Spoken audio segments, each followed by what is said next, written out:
Tons of updates this week. I've got some updates about Atlas. I've got some updates about our industry and where jobs and bill rates are. And then I've got an opinion just about where we stand as an industry.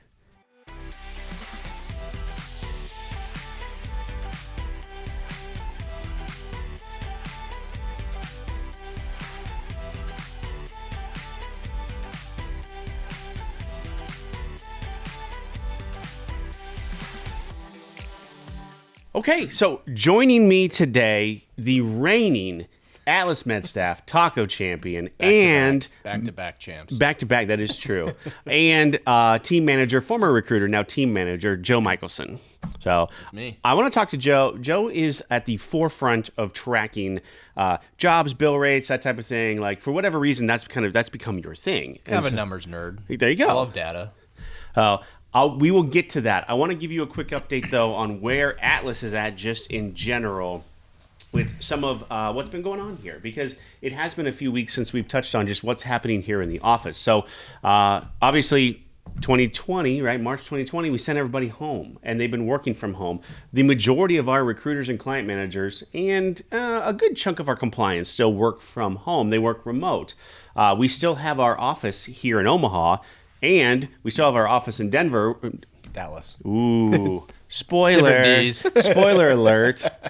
Give that one about 2 years and it'll be true. We'll see. We still have our office in Dallas, and Kurt Chase is busy filling that office up with as many recruiters as he possibly can. So that's going really, really well. In the office here, we have expanded a little bit just to our...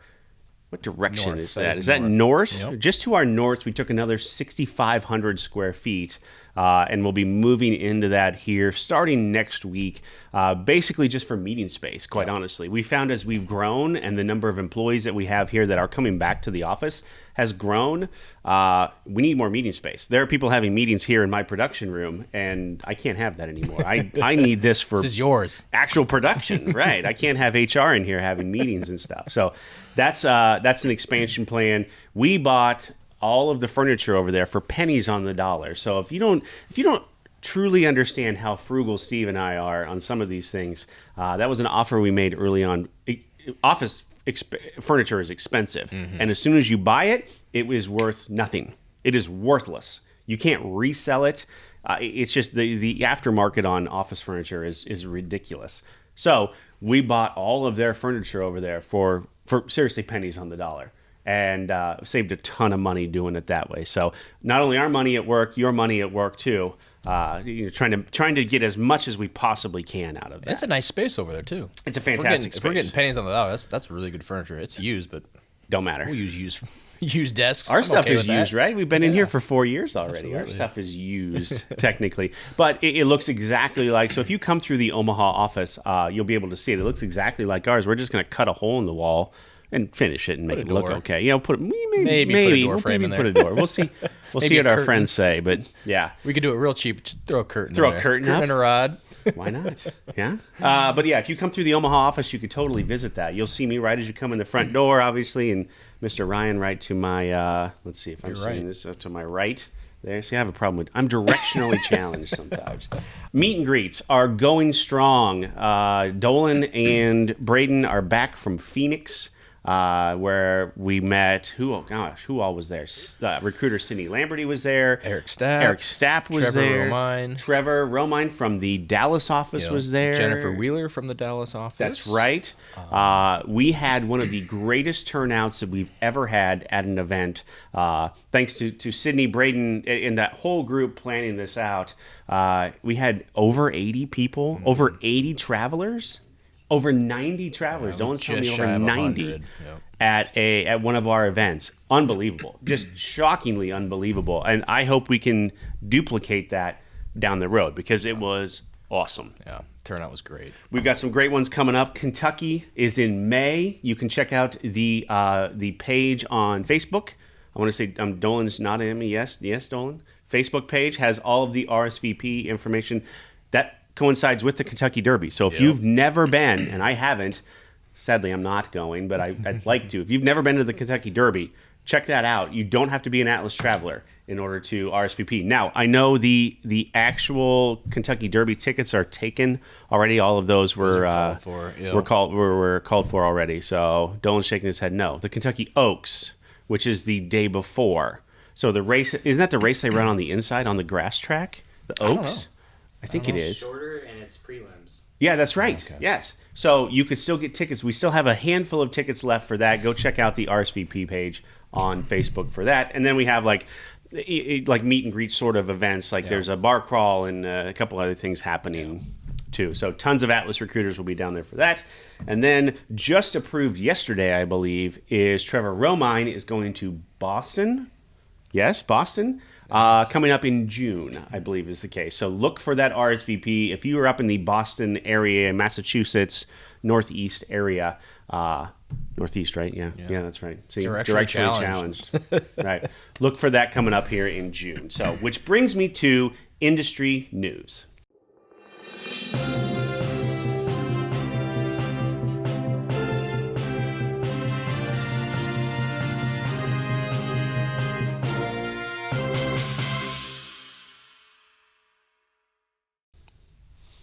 All right, this is why Joe's here. Number guy. You sent an email out last week about where jobs are right now and where bill rates are. So give me kind of a high level overview. Where do we stand right now? And where does the industry stand on not only jobs but on where bill rates are? Yeah, great question. And numbers don't lie. Data, I think, is integral to knowing where we're at, where we were 3-4 months ago in the middle of the latest COVID variant. Bill rates and open jobs were at an all-time industry high. Just numbers we've never seen. Off the charts. They absolutely. were mind-boggling numbers, yeah. So, at where we sit today, in terms of just open jobs across the industry, probably down 37%-ish, probably 35-40%, somewhere in that range. Mm-hmm. Still many more jobs than were ever open in a given time, pre-pandemic. But it's not what we're seeing 3-4 months ago. So, finding a job it takes a little bit more patience. Need more submittals to more jobs in order to hopefully get an offer, interview and or offer. Bill rates, whole nother ball game there too. Still about double what they were pre-pandemic. So still, the money's still there. But, at the height of it over the wintertime, they are down probably 25-30% from what they were 3-4 months ago is all. So, but like I said, still double what they were pre-pandemic. Give me your crystal ball here. Look into your.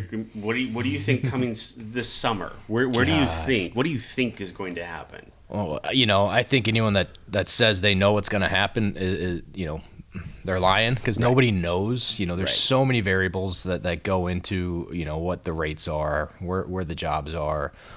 What do I see? I mean, I don't know. I can guess.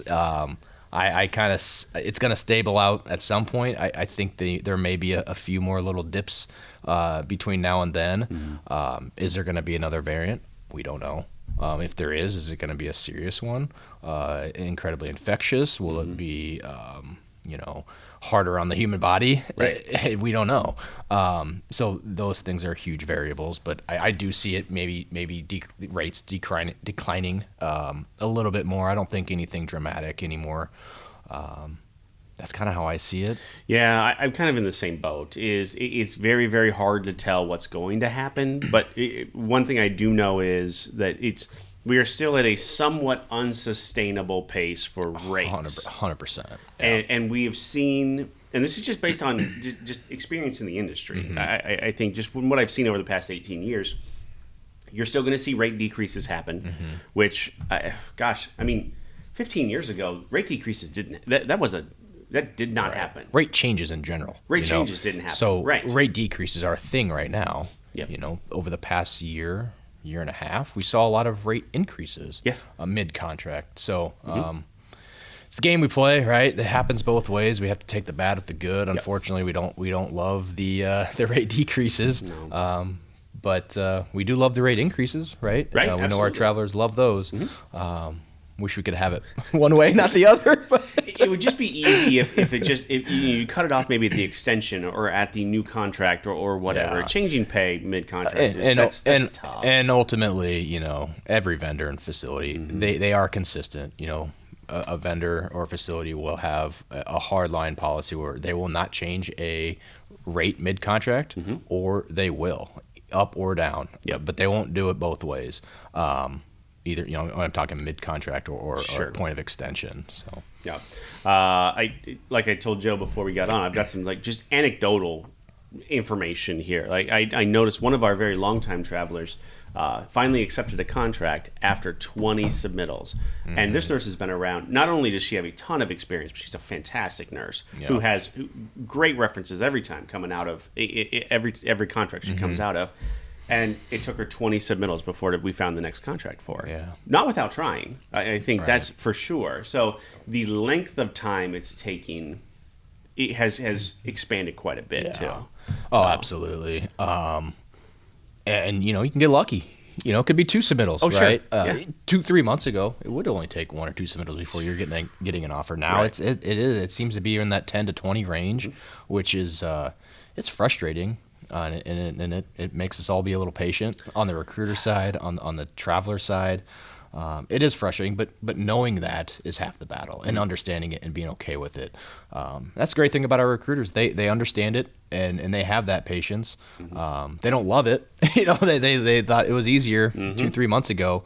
But knowing it is half the battle, and that's, we'll get through it. It's not forever. Like we know, this industry is so cyclical.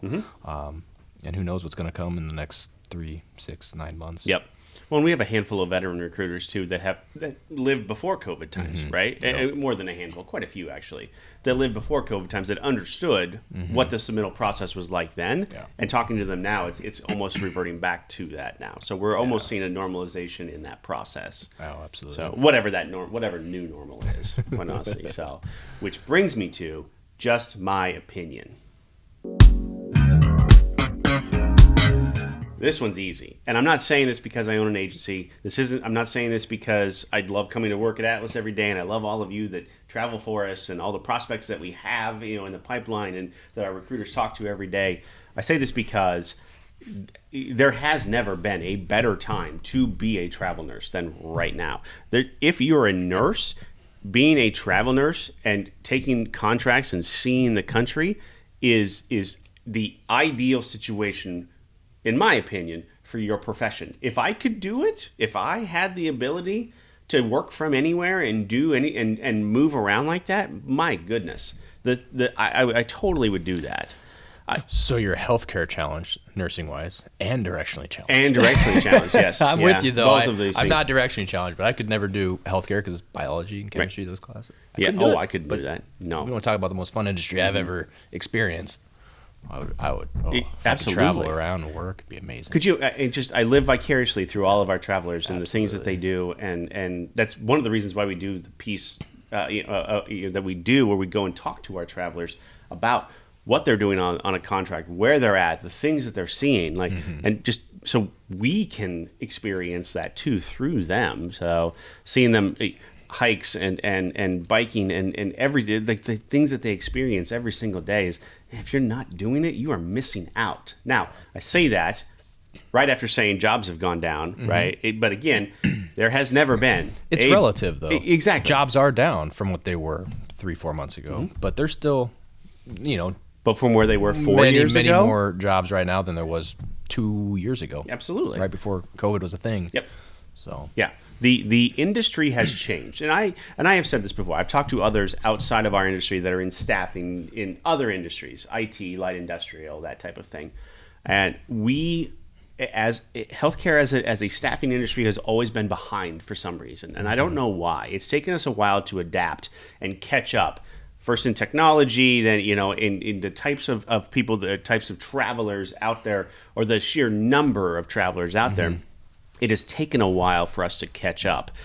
I don't know why our industry is like that. I don't know if there's another one that kind of has lagged behind there, but we have now caught up to to all of those different staffing industries that out there, IT, light industrial, clerical, all of those different ones. We have caught up to them, and in some ways, we are exceeding them. We've moved past them. That came up at SIA not too many weeks ago, where they were shocked to see how fast once we adopt something, and we go. Yeah. But it took us a while to get to this point. I couldn't be any happier with it.